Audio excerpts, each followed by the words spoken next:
Hello and welcome to this Lunch and Learn with Climate Salad and KPMG High Growth Ventures. My name is Charlotte and I look after the community here at Climate Salad. And before I hand over the mic to Kylie to take us through this wonderful Lunch and Learn session with an incredible panel, I'd like to firstly acknowledge the traditional owners and custodians on the land of which we meet. For me, that's usually the Gubbi Gubbi people. Wanya Nullam, welcome and hello. And I honour the Gubbi Gubbi's people's continuous connection to country, land and sea, and think there is so much we could learn and lean into from our first peoples, our first climate tech innovators. Kylie, I'd like to hand over to you now. Great, thanks, Charlotte. So welcome, everybody. I'm Kylie Little. So I'm the Climate Tech Lead in the High Growth Ventures team here at KPMG. So we focus really on connecting founders and their teams into the services in KPMG that can help them grow sustainably, offering us a range of services for startups at the sort of price points tailored to different stages of growth across a range of services like bookkeeping and finance, tax structuring, R&D, government grants and incentives, just to name a few. And we can work with companies really from that seed stage all the way to exit. So really keen for you to connect with us if you need any help. But on to what we're here for today. I mean, these sessions are really about giving you guys access to expertise and knowledge that will help you as you're growing and working out how to scale your businesses. Obviously, Australia has a thriving community of ambitious entrepreneurs, and with a relatively small domestic market, there's an undeniable appeal in being able to explore offshore expansion to supercharge growth. But we all know venturing into global markets comes with its own set of challenges. It really requires a great deal of focus. There's cultural differences, regulatory complexities, and at the same time, founders really need to ensure they don't lose focus on their Australian operation. So today we want to dig a little bit deeper into understanding a bit more about deciding when to go, how to stage an entry, and what sort of preparation is needed. We're very lucky to have some really great people on the call today who can bring some different perspectives to that conversation. So Jackie Shelton is a partner at KPMG focused on global mobility. Jackie has over 21 years experience assisting employers with employment-related tax and people matters associated with global mobility. Jackie also focuses on supporting companies who are expanding outside of Australia or entering the Australian market for the first time, really understanding all those complexities that come with moving into global operations. Sunil Joshi from Austrade's San Francisco landing pad, who's helped countless founders navigate their entry to the US market. Sunil's originally from Melbourne and brings great experience across startups, really in startups and then from management consulting to his role at Austrade, and understands the unique challenges that startups can face when entering the US market specifically and scaling their operations. And we're very lucky today, we have a special guest founder. So Justin Webb, who actually is operating a truly global business. We've only got Justin for half an hour, so we want to milk him for as much as we can while we've got him. But Justin's obviously been through this experience of scaling a business and then scaling globally, and is now in many countries. So he really understands, all too well the challenges of doing that. So we really want to get some insight from him and understand a bit more of what that experience has been like. So welcome to everyone, and thank you again for joining us. So first up, I think we start with sort of getting a bit of a sense from everybody around, I guess, the question of how you know when you're ready to go global. Sunil, you're really at the coalface, so I thought it'd be really interesting to actually sort of speak to you about this first and get your take on some of the factors that founders should really be thinking about when they're deciding whether to expand internationally. Thanks, Kylie. Thanks, Charlotte. Just first off, thanks, Climate Salad. Thanks, KPMG High Growth Ventures for putting this on. It's always super valuable to have webinars like this that are practical, that you can take away nuggets of gold and actually implement that on your business. So just touching on that question around, factors as founders and what do you need to think about when you're deciding to go global? Firstly and foremost is, can you make enough of a business where you are in Australia, right? Like, not all businesses need to go abroad. Not all businesses need to go into multiple markets. So once you answer that question and say, yes, I need to go abroad, then you can sort of start to think about other factors. So when you think about being abroad, what is the opportunity being abroad? Like, what is the opportunity to your business? Is it to scale? Is it to grow in new markets? Is it to deploy a new product? when you think about that, how is business done in those specific markets? Going in the Asian market is different to going to the Americas, is different to going to within the Americas, going to South America is different to Southeast Asia, for example. Another factor is, what's the capacity of your business to do this, right? Like when you think about going abroad, it does place challenges and constraints on your business in your home country. So do you actually have the capacity to do that? And lastly is around, do you have the right to go abroad? And I bring this one up only recently because I was talking to an American Series C founder and runs a super successful business, raised a couple $100 million recently, led by Sequoia, I think it was. And it's only now at this point in time when the business has strong fundamentals in the US that he's thought about adjacent markets. And so when you flip that and think about Australia to the US, like, do you have the right to be in a foreign market? Like, do you have strong product market fit in your home country? Do you have stability within the organization? Do you have financial capacity for going abroad? So those are some of the considerations initially, at least, and then progressing along when you think about going internationally. Yeah, great. And Justin, what came into play for you? Like in terms of thinking about the timing for you, what was the big driver? Look, I think firstly, thank you very much for having me. Thank you very much for the introduction. I think the insights that were just delivered from Sunil were bang on. And I'd also like to just highlight and pick up on something Charlotte said, talking about First Nations peoples. One of the things I love about starting a business here in Australia is David Unipon sits on the $50 bill. Most used banknote in Australia has the original ag tech entrepreneur that created the mechanical shears that went on to really put Australian agricultural business at the leadership point of the world. So sitting from that pulpit, the Aussie landscape does give you this amazing springboard to be, unlike almost any other industry, have the validation. If you can build a product that is successful, is accepted, is delivering value, and has customer validation here in Australia, you are immediately respected on a global scale. That's not true in most other sectors. I'm sure that I'd have create much contention amongst my compatriots in fintech. But if you build a product that works in Sydney and Melbourne, that doesn't mean that it's going to be successful in big markets like New York and London and Tokyo and etc. And so the reality is that we do sit at an enormous advantage in the climate space and largely based from the agricultural background that we have here in Australia. There's a massive diversity of topology and meteorology that exist here in Australia for it to be able to expand. So the question of when we were ready to expand is, my business is called AgriWeb. It's a software that empowers farmers to track, record, and implement improvements in their productivity and sustainability of their farm production. Importantly, we're in cattle production or meat.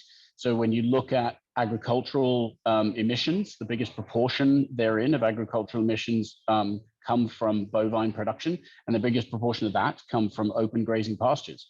So it's an area that we can innovate on enormously to have tremendous impact on climate change.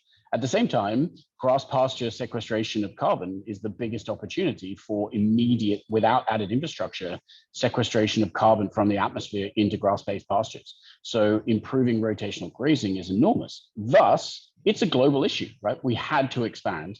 The difficulty that we had was where to first. Right? We're all strapped for funding, and it doesn't matter what stage you're at, we're all desperately trying to allocate less and make more happen. So I think you really have to do the work, the effort, the grinds to understand your target market. But then when you understand your target market, and I would say the success function is proximity to where you are seeing success in your domestic market. Where does the customer there most similar to the customer that you have here that is your best customer? Not the one you want, but the one who is getting the greatest value from the product that you have right now. And then go to that person and find exactly that person and the people most similar to them from a geographic space, so that you don't open Europe or the US or even the UK or etc. You open one small area within that region and you concentrically expand. In fact, Mick was a big proponent of this way back when I was kicking off in 2014. We were sitting in a greasy spoon in San Francisco. And he said at the time, he's like, well, who's the customer getting the most value from us? And ours was sheep farmers outside of Wagga. And he goes, right, I want to hear that you guys have driven down to Wagga and like put the sheets across your shoulders. He did say sheeps as plural sheep. And put them across your shoulders to show how helpful you're being to that customer base. And I think that is how you effectively expand. And as well, I'm doing it on limited resource base. Find that customer and really over service them, because that concentric circle of expansion will be the most effective global opening that you can have. Okay, great. And Jackie, it's obviously really tempting for a lot of founders to just run to a new country and start selling, but like there's obviously some sort of key factors you need to be thinking about. Like, do you want to just run through sort of high level what some of those things are that you really need to be aware of, so that you're not just sort of landing in a country and off and running without actually putting some structures in place? Yeah, sure. And thanks, Kylie, for having me. So look, there are 1,001 reasons that you press the pause button before sort of jumping into a new country. But I tend to look at about 6 or 7 different sort of key things that you want to just consider upfront.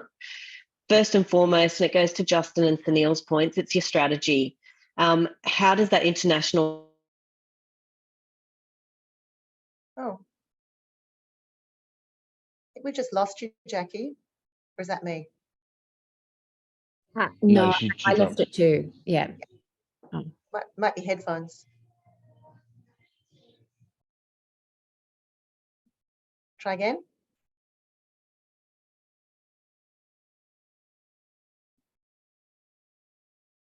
No, can't hear you. Yeah, got you. It's literally jumped off my headphones, so No worries.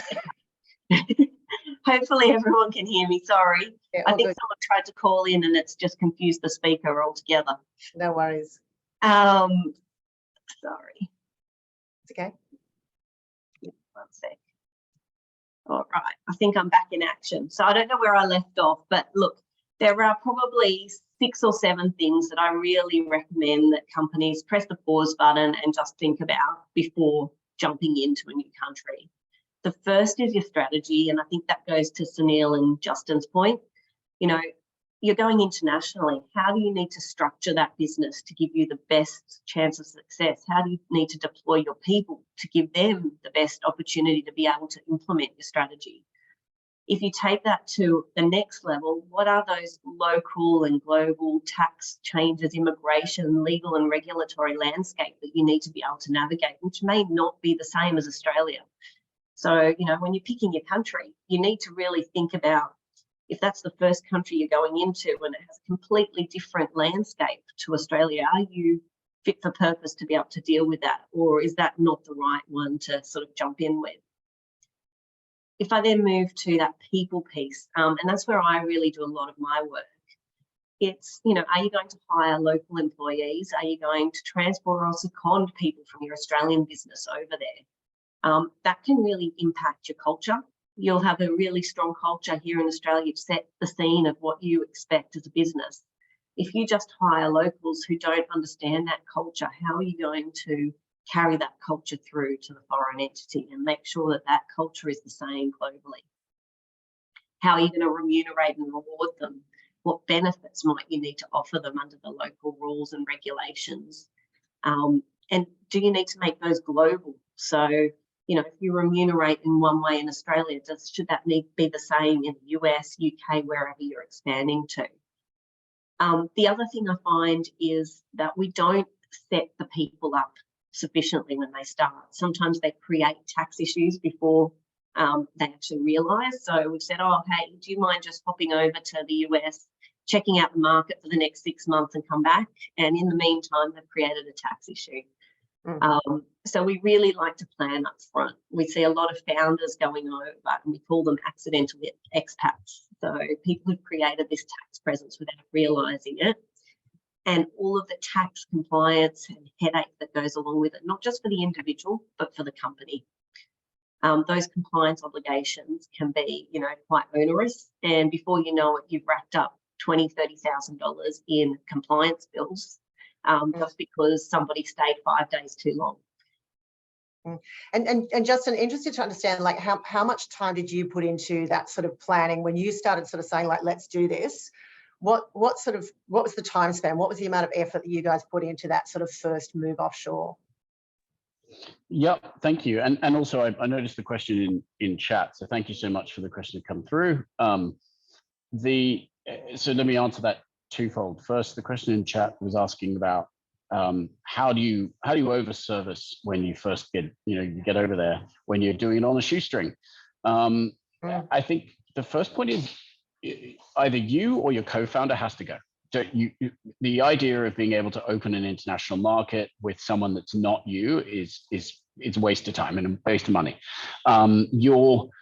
You are the person that will best sell your business. You are the person that will best represent your product. You are the person who will care more about what the customer's engagement and value reception from what you're selling is going to be. And so you being there to ensure that new customer base is having the best experience possible, there really is no substitute. You can tell me stories of potential success, and I'll tell you tenfold failures. And that advice was given to us, and I really do think that that's how you do it. So therefore, like, you best control how you can over service and over deliver to that customer base when you are dealing with a shoestring. Ultimately, it's probably going to mean you sacrificing sleep and energy and time. But hey, if this was easy, everyone would be doing it. The second piece is, and hopefully, you do have a co-founder that you can share the burden a bit of that with. And to that point, I agree with all the points that were just made in terms of trying to get your ducks in a row around structuring and tax and et cetera. But, you can, ultimately it's get on a plane and get over that. The second part of this is looking at how you best allocate and budget the expansion. I would say limiting the iterations on your product. Right, localization is really hard, and for almost all examples, even for a B2B SaaS product that appears to be global straight away, like, you're going to have localizations right down to like currency and units.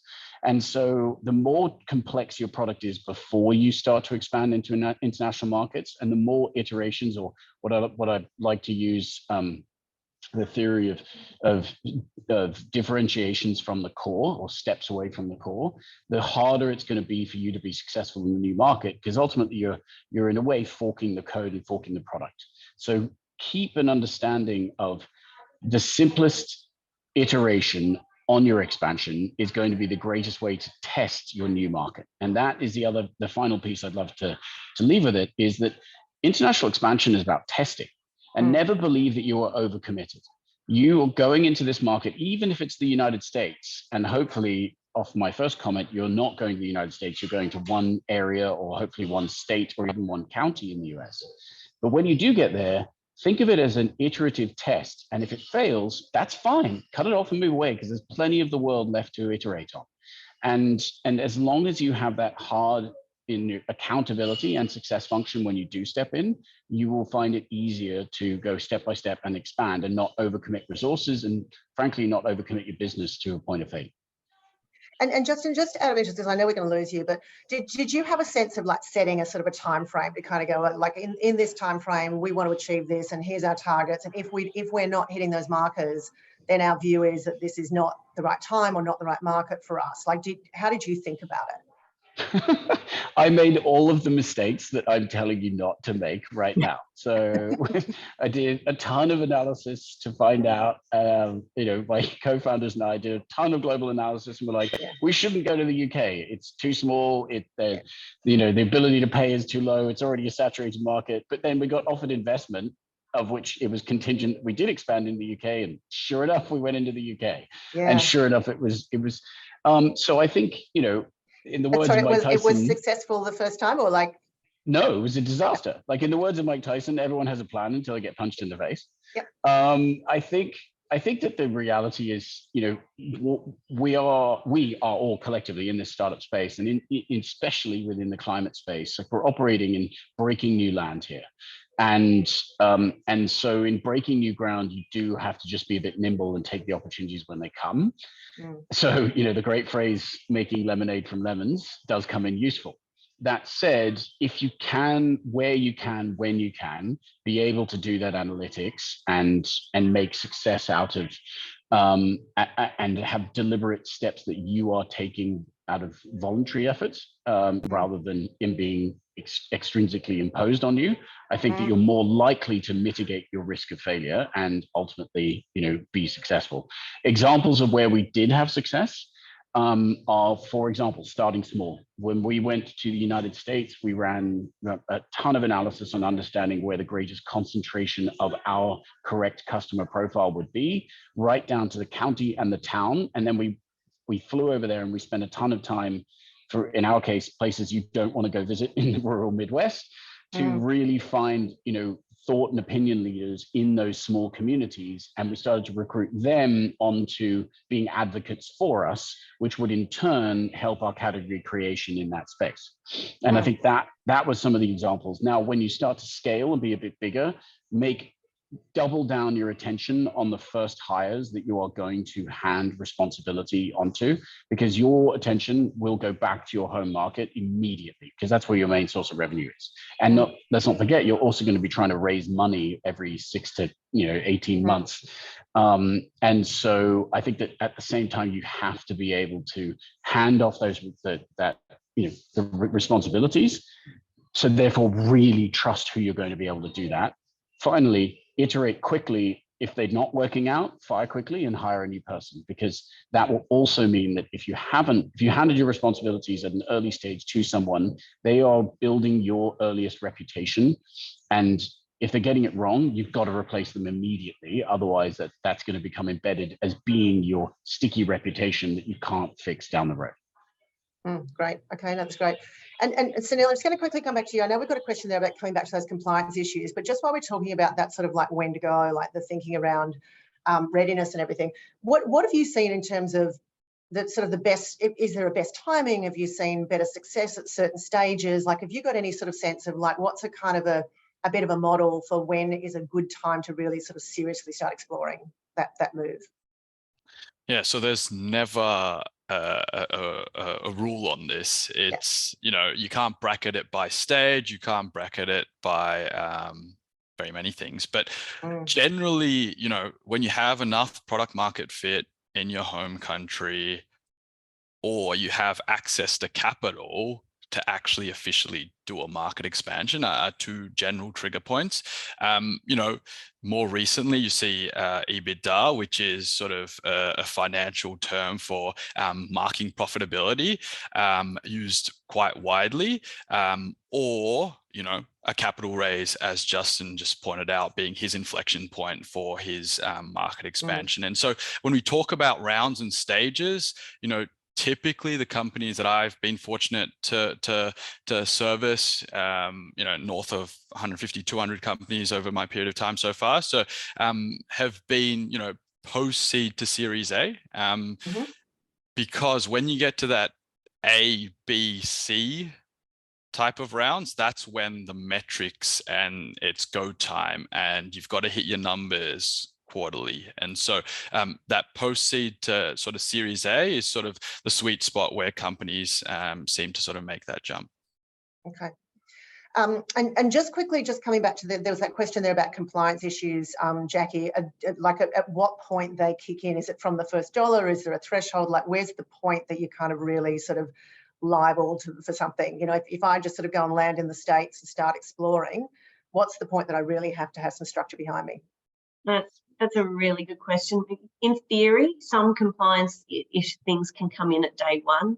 Practically speaking, we usually say that, look, if you're still in that preparatory sort of stage, you're checking the market, you've usually got, I'll call it 6 months to sort of get your ducks in a row in terms of compliance. Don't use that as a rule of thumb. Obviously, each country is different and different obligations arise. So, but I sort of say as a rule of thumb, you've probably got 6 months where you're doing that preparatory sort of auxiliary nature of researching the market still, and you're not actually setting up to go.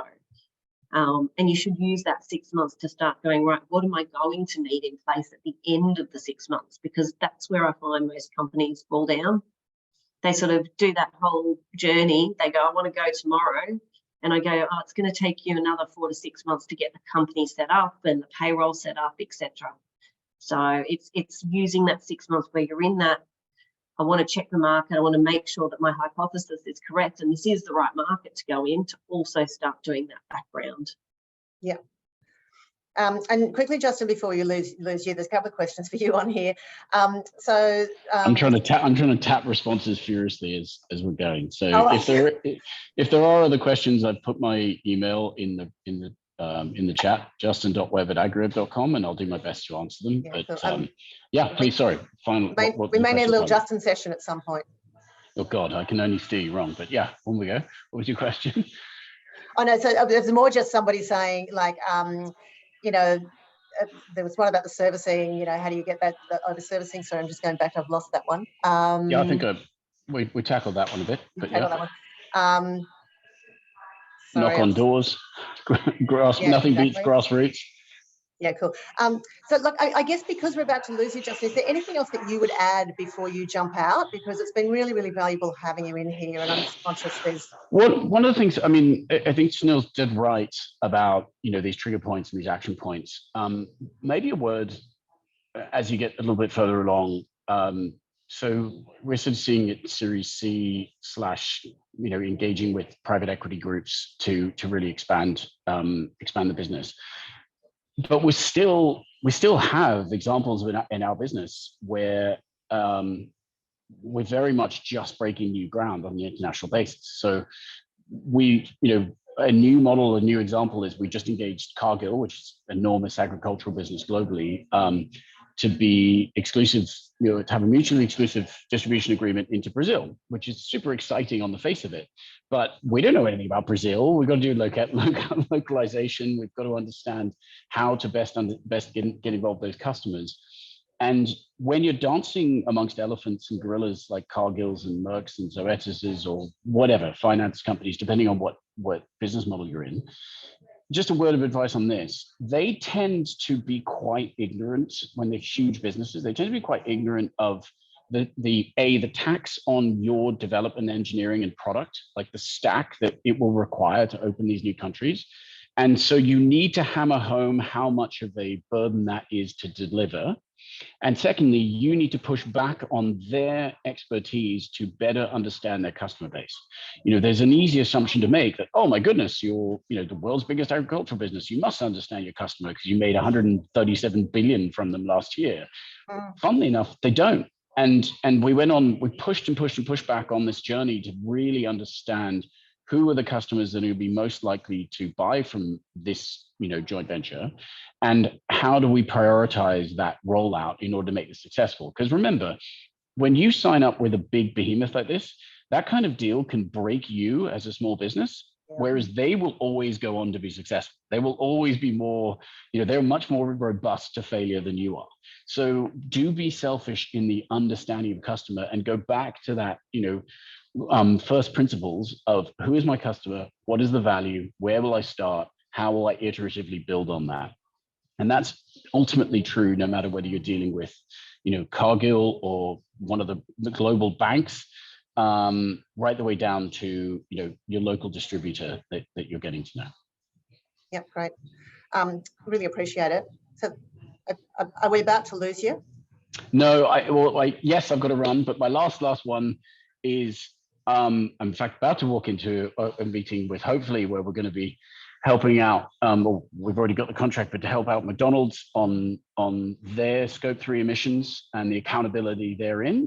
So something awesome for Climate Salad and for all of us to work towards. But I think one of the questions that has been driving home on this piece has been, as you get deeper into global markets, show me that the business model becomes more and more efficient. And I think that's a great takeaway as well for people who are on the call is make sure that you're not just opening a bunch of new places so that you can show a bunch of colored in dots on the map.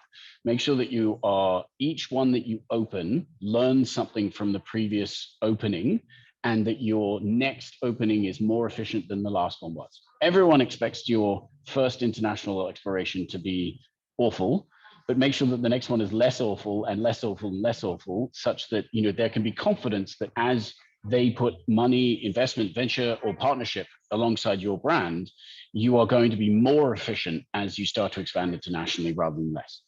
So with that, I hopefully wish me luck, and thank you so much for having me on board, and thank you to my fellow panelists for letting me gabble on and dominate the first part of this, but I will hand to better insights there from here on. No, we really appreciate your time. Good luck with the meeting, and yeah, thank you so much for joining us.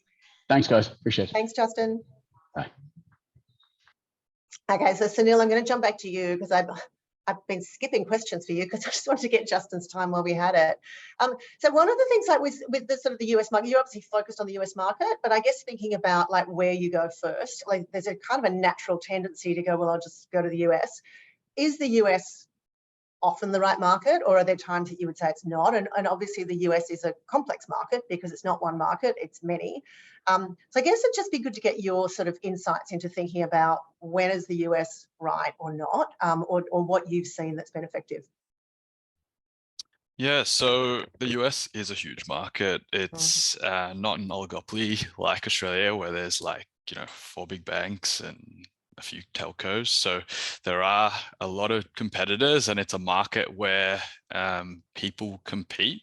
And so, when you think about global markets, one thing you want to touch on, and Justin talked about this, is, does your model apply to that given market? If so, how?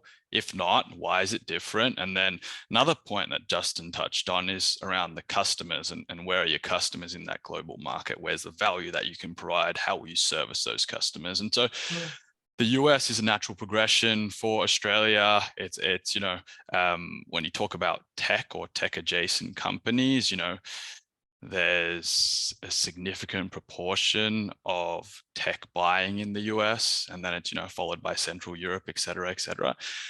It's English speaking, there's cultural fit, the buying profiles are similar. Sometimes it's difficult to do business in Asia. And so understanding where you fit in a different market, and then once you understand it, diving a bit deeper into that market, if it is to be the US. Yeah, great. And then Jackie, I guess from your point of view, just sort of thinking about like the sort of the complications of setting up in another country, like, some of those things that you do have to think about, is some of that compliance a factor in deciding where you go? Like, is that something that people would use to sort of help them figure out what's the right starting point for them? I think it is one factor, but it should never be your overriding factor. I think it's one of those things that choosing a well-worn path, knowing makes that journey a bit more pleasurable, feasible. If you have had other people who you can lean on who've gone into those markets, it's a lot easier for you to do it because you've got a friend who can almost tell you what they've done wrong and what they've done right. Whereas sometimes we go into one where there's suddenly all these significant tax costs and things that weren't taken into consideration, that suddenly means what you thought was a great business model suddenly doesn't work because of all of their sales tax or other tax costs that sort of just mount up. For example, when you're going into the US, which state you go into can make a difference to your total cost, corporate and for your people and individuals working in the state, and sales tax costs that they have. So people just go, I'm going to California because that's where all the tech companies are. I can tell you now, it's probably one of the most expensive states to live in, and one of the most expensive states from a corporate perspective as well. And Sunil, is that something that you guys are able to help with in terms of that thinking about where in the US makes sense for a particular product or for a particular sector? Yeah, definitely. It's a strong consideration, right? Like, you want to be in the right city, the right state for where your customers are initially to be able to service them. Justin talked about, over servicing. We term that as like white glove servicing. Same concept, different term. And it's over servicing those companies and your initial customers. So then you start to build that type of momentum. Just on what we do at Austrade. So I run the San Francisco landing pads. We assist companies or tech-enabled startups land and expand the US, and we do it through sort of three main areas, and we do it through go-to-market strategy. So before companies get to this market, and then once they're in this market, we assist through marketing and sales and fundraising. And so to your point, Kylie, around, do you assist companies, understand this market? Yes. So we go through, what it is like to sell in this market, the different East Coast to West Coast. Selling in New York is very different to selling in San Francisco or LA. Each state, as Jackie touched on, around tax implications. It's not just tax, but selling within each state is very different. And so understanding where your customers are and understanding the nuances of those customers and how you have to appropriately service those customers. Yeah.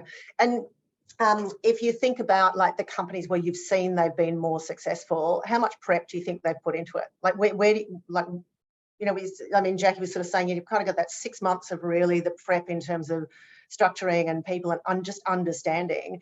What do you see in terms of the research and the analysis and that pre-work that is effective? Yeah, so give yourself sort of a 15 to 18 month window is like what our sort of sweet spot is, and preparation time horizon maybe 3 to 6 months ish before you make it here, or at least permanently land here. And I'll probably comment on founder-led sales in some way, shape, or form throughout this, because I fundamentally believe in what Justin said about one of the co-founders have to be on the ground here. You can't sell your own, you can't hire people to sell your product in the US if you haven't done it yourself. And you can't iterate on your playbook or whatever you're providing them to be able to sell your product unless you've done it yourself and seen what works and what doesn't. But just around preparation, so things that you can do remotely from Australia: desktop research, reach out to your network, reach out to your contacts. The aim there is to sort of fast track your learning as quickly as possible. And then, doing test visits or, test iterations when you come to town and sort of figure out, does my product resonate? What do I need to do here? Figuring out a location. And the real sort of test case is that putting in a legitimate office, hiring your first or a version of your staff, moving over a founder here. So that's sort of like 18 months of like solid work, but that's sort of 6 months to prepare from Australia is sort of a figure that we see quite successfully. And do you have a sense of the investment, like the sort of investment that you said, like to do that well, like what sort of funds do you need set aside? Yeah, it's a tough one on particular numbers and things like that, but you're going to be raising sort of 18 months, every 18 months. And so, we talked about like the inflection points, either EBITDA, meaning path to profitability and having enough money in the bank, or a capital raise. So that capital raise will give you, depending on what that figure is, will give you somewhere about 12 to 18 months. And so typically what we see founders do is that, and a note on that is that US investors are not going to pay for your US market expansion. So you need to get money from Australia, use that, and then expand in the US. And so a number's very tough, but like on runway, you want to give yourself, at least 12 to 18 months. Great. And there's a question here from Lena about, for you, Sunil, but it might also be interesting to get your take on this afterwards, Jackie, is expanding on how selling in different states is different and which aspects of selling will vary. So I think that's kind of the selling side, Sunil, and then potentially some of the sort of setup side in terms of that prep work, Jackie, that might be interesting to comment on. So maybe we'll jump into first, Sunil. Yeah, should I go first? Yeah, sure. So the classic example is just East to West Coast, right? And just the nuance on how people sell. So in New York, for example, it's very transactional, to the point. People want to know up front, the numbers, what they're getting into, the value, and it's quick. transactions happen quite quickly, and momentum can be built. If we talk about the West Coast, and let's go San Francisco, LA, it's a lot more laid back. They're willing to listen. They're willing to take some more time. It's just think about like the nuance between maybe Melbourne and Sydney versus the way people are in the West Coast. In Perth, if people have visited, it's just how people are brought up. It's how people live. It's just that sort of bleeds into how they do business. Mm-hmm. And then Jackie, just I guess thinking about your side of things, the people, mobility, that sort of side of things. Yeah, so I guess it probably comes down to what the cost is. If you're sending people to San Francisco, the cost of living can be really high. So, who's paying for that accommodation? Have you got the right remuneration structure in place that they're going to be able to actually afford to live where you want to sort of set up your business? Can be something that's really basic, but things that aren't, done right. You look at the tax rates in different states. Some states have no tax from an individual state perspective. Some have no corporate tax rate from a state perspective, but they have a separate sales tax rate.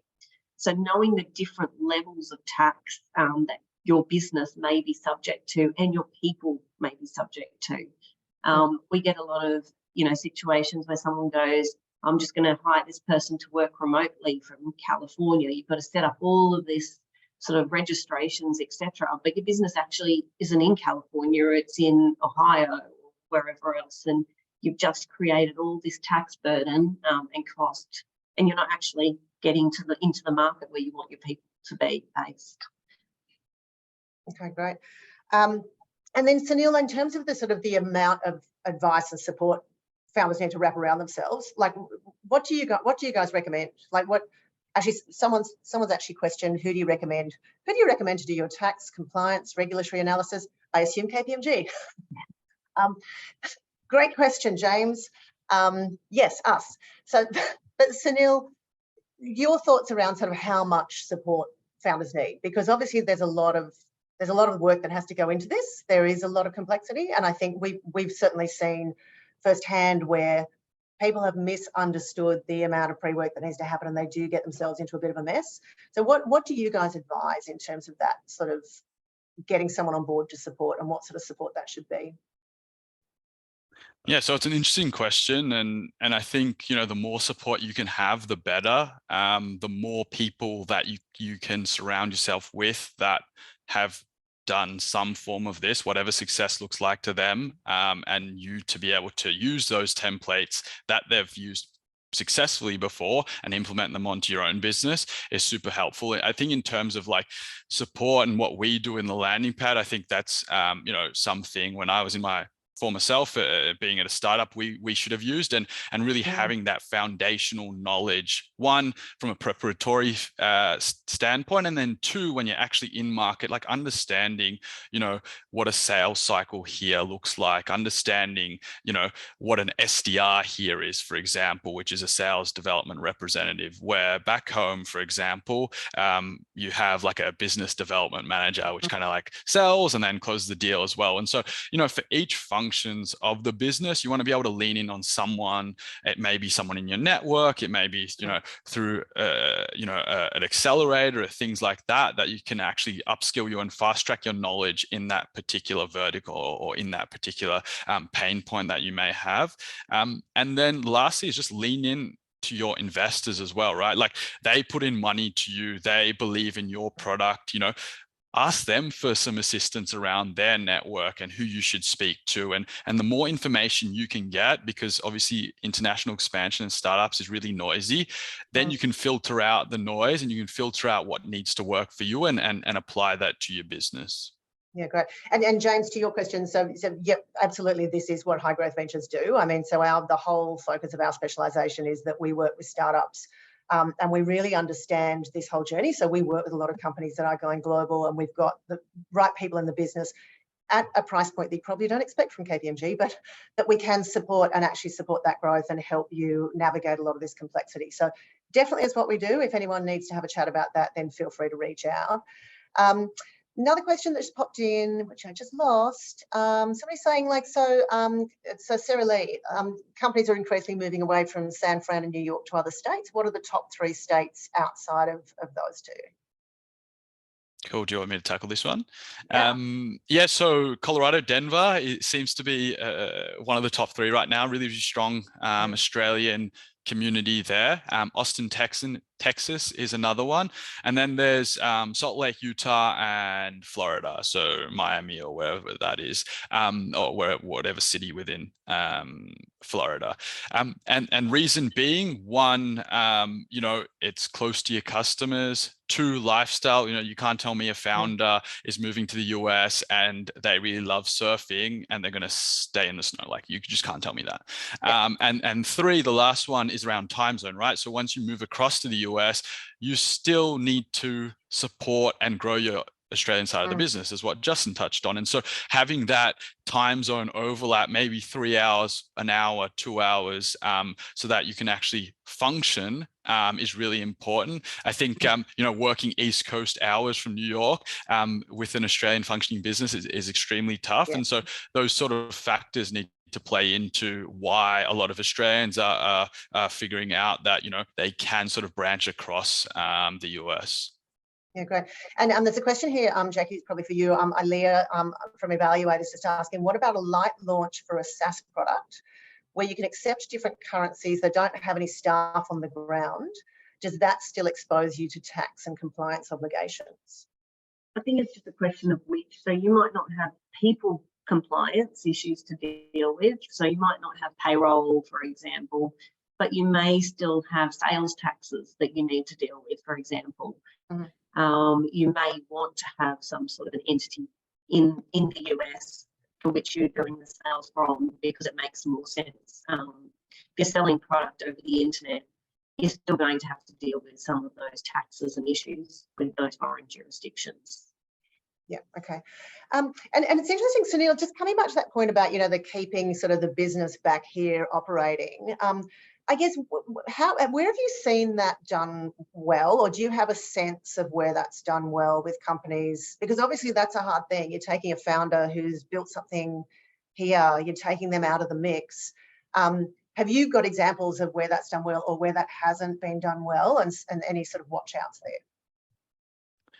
Yeah, I think typically it's done well when you have a co-founder. So when you have 2 or 3 people, right? And one of the founders actually picks up their bags and goes to the US and becomes sort of the US head president, whatever you want to call it.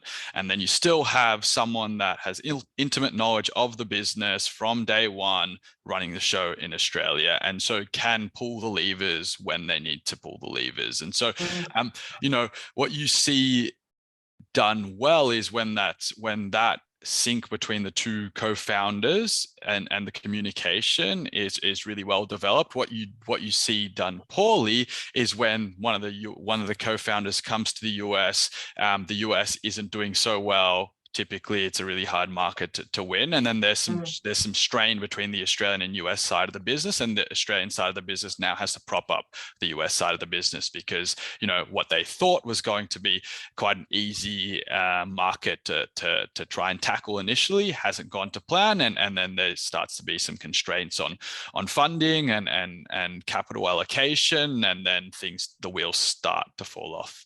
Okay. And Jackie, just sort of coming back to the people piece, in terms of things like ESOPs, do you set up an ESOP here before you move? Like how should you be thinking about ESOPs as you're sort of moving into another country? And what is that complicated if it's an Australian ESOP and you've got US employees? Like what does that all look like? Yeah, so look, there are some people won't have a plan already in place when they do start their international expansion. And I would say that, when you start looking at that drafting, you need to consider, are your offshore employees going to participate the same as your Australian employees in any plan? And what does that look like? Are they going to participate to the same level? If you're going to send a couple of people to the US to start and grow that US business, are you going to give them a share in the top co, or are you going to only give them a share in the US co, which, that's their role to grow? And how does that look? If that's the case as the business starts to expand and grow. So we do a lot of work in that initial phase. working with any startup ESOP concessions that might be available between countries, which give you a nice, concessional tax rate on the equity. Thinking about, like if I create an ESOP plan here in Australia, generally if it's just a plain vanilla discounted stock option plan, it doesn't have the same tax necessarily implications in the US as it does in Australia, for example. So we do a lot of work around going, well, you set this up in Australia in this way to give people a capital, outcome on their equity. But sending somebody to the US and giving them exactly the same thing doesn't actually work, and we need to actually be giving them something slightly different. So we may work at addendums where you've got US participants and saying the US participant may get this, and the Australian participant they get this, so that you actually give them the same value. Because at the end of the day, why are you giving them this share? It's because you want to give them a value in the business, and you don't want that to all be taken away with a negative tax outcome. Yeah, cool. And look, we're nearly out of time, so I just want to sort of just throw if there's any other questions that anybody wants to ask, because we're just about to run out of time. And in the meantime, while everyone's thinking, it'd be good to just get any sort of final points from each of you, Sunil and Jackie, on any sort of key tips or key things that you would suggest to do or not to do, either or both. A couple of things I'd probably say, which is if you don't have a registrations in other countries can take 3 days and they can take a month. So if you're about to sign a contract and you need to get people on the ground in the next month and you haven't even got your company registered, that can hold up your business, and then you get frustrated, and you haven't set your customer up to sort of say, look, we can't start this for a month because we've got to get A, B, and C done first before we can actually get pick up people on the ground to deliver on this. We often get these war stories of, we found out as we went into this country that we actually needed to show 3 months of revenue before we could hire an expat and bring them over. Or they were on the wrong visa and suddenly they've actually ended up in a jail cell because they've gone to immigration, they've said, you here. They said, oh, well, I've got some business here, and they look at the visa type and they say, right, what are you really doing here? And what are you, have you been creating revenue in our country and not declaring it? Yeah. So be careful of them. Yeah. One quick question, then I'm going to come back to you, Sunil, for those points. But Pat's asked if you have both US and Australian shareholders, what's the best way to handle tax implications? Think about it up front. So we do a lot of work with companies that have just US citizen employees, even they may be based here in Australia, but because they're a US citizen or green card holder, they've got US tax to consider. The US has some really penalising rules around deferred compensation, and if the plan hasn't got the right wording in it, those employees can get hit with some nasty tax consequences. So we always say, spend the half an hour to get someone to have a look and see if your plan is going to have issues. At least then you know what you're dealing with. Okay. And Sunil, oh, hang on. Has the newish UK Oz FTA made it harder or easier to launch in the UK? It's from Kyle.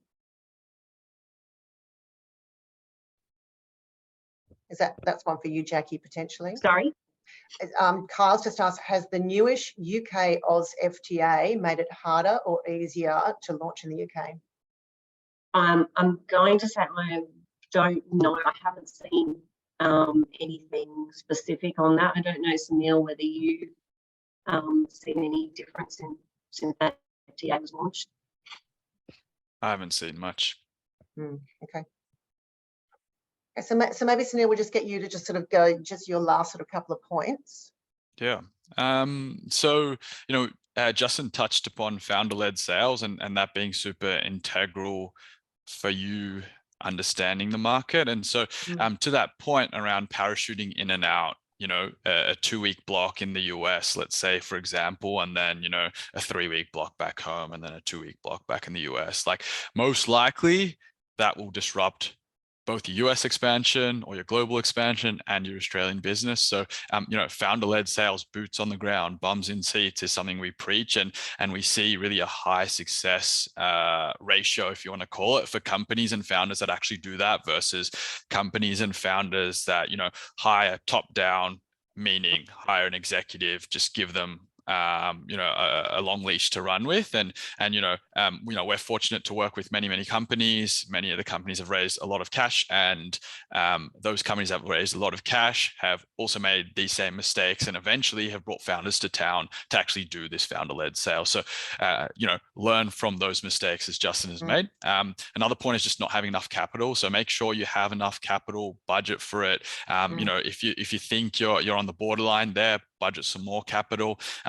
To that point, underestimating the timeline that it takes to be in the US, and you're going to make mistakes here no matter what. It's not going to be linear. So make sure that you timeline and create sort of a roadmap appropriately. And lastly, and what I touched on before, like this market needs commitment, and US investors aren't going to pay for your traction. So really understand that you need to have the capital, have the timeline to make a good fist of it here, have some initial traction, show some product market fit for you to have a big check written out of the US and have some form of success here. Yeah, that's great. Look, thank you both so much for your time. It's much appreciated. For everyone on the call, we can follow up. Anyone that's registered, we've got a follow up where we'll send out some links from Austrade, and we'll send out the recording as well. Anyone that wants to jump on and sort of like either sign up to the High Growth Ventures newsletter, we actually have sort of more information and resources coming out all the time, but we'll send that out after the event today. So feel free to jump in and register, or come back to us and get in touch if you want us to give you a hand or have a conversation about anything in terms of going global or other things around your business. But otherwise, thank you, everybody. Thanks, Sunil. Thanks, Jackie. Really, really appreciate your time. And thank you, Charlotte, for setting up. And thanks, everyone, for joining. Thanks, everyone. Thanks, Sunil. Thanks, Kylie.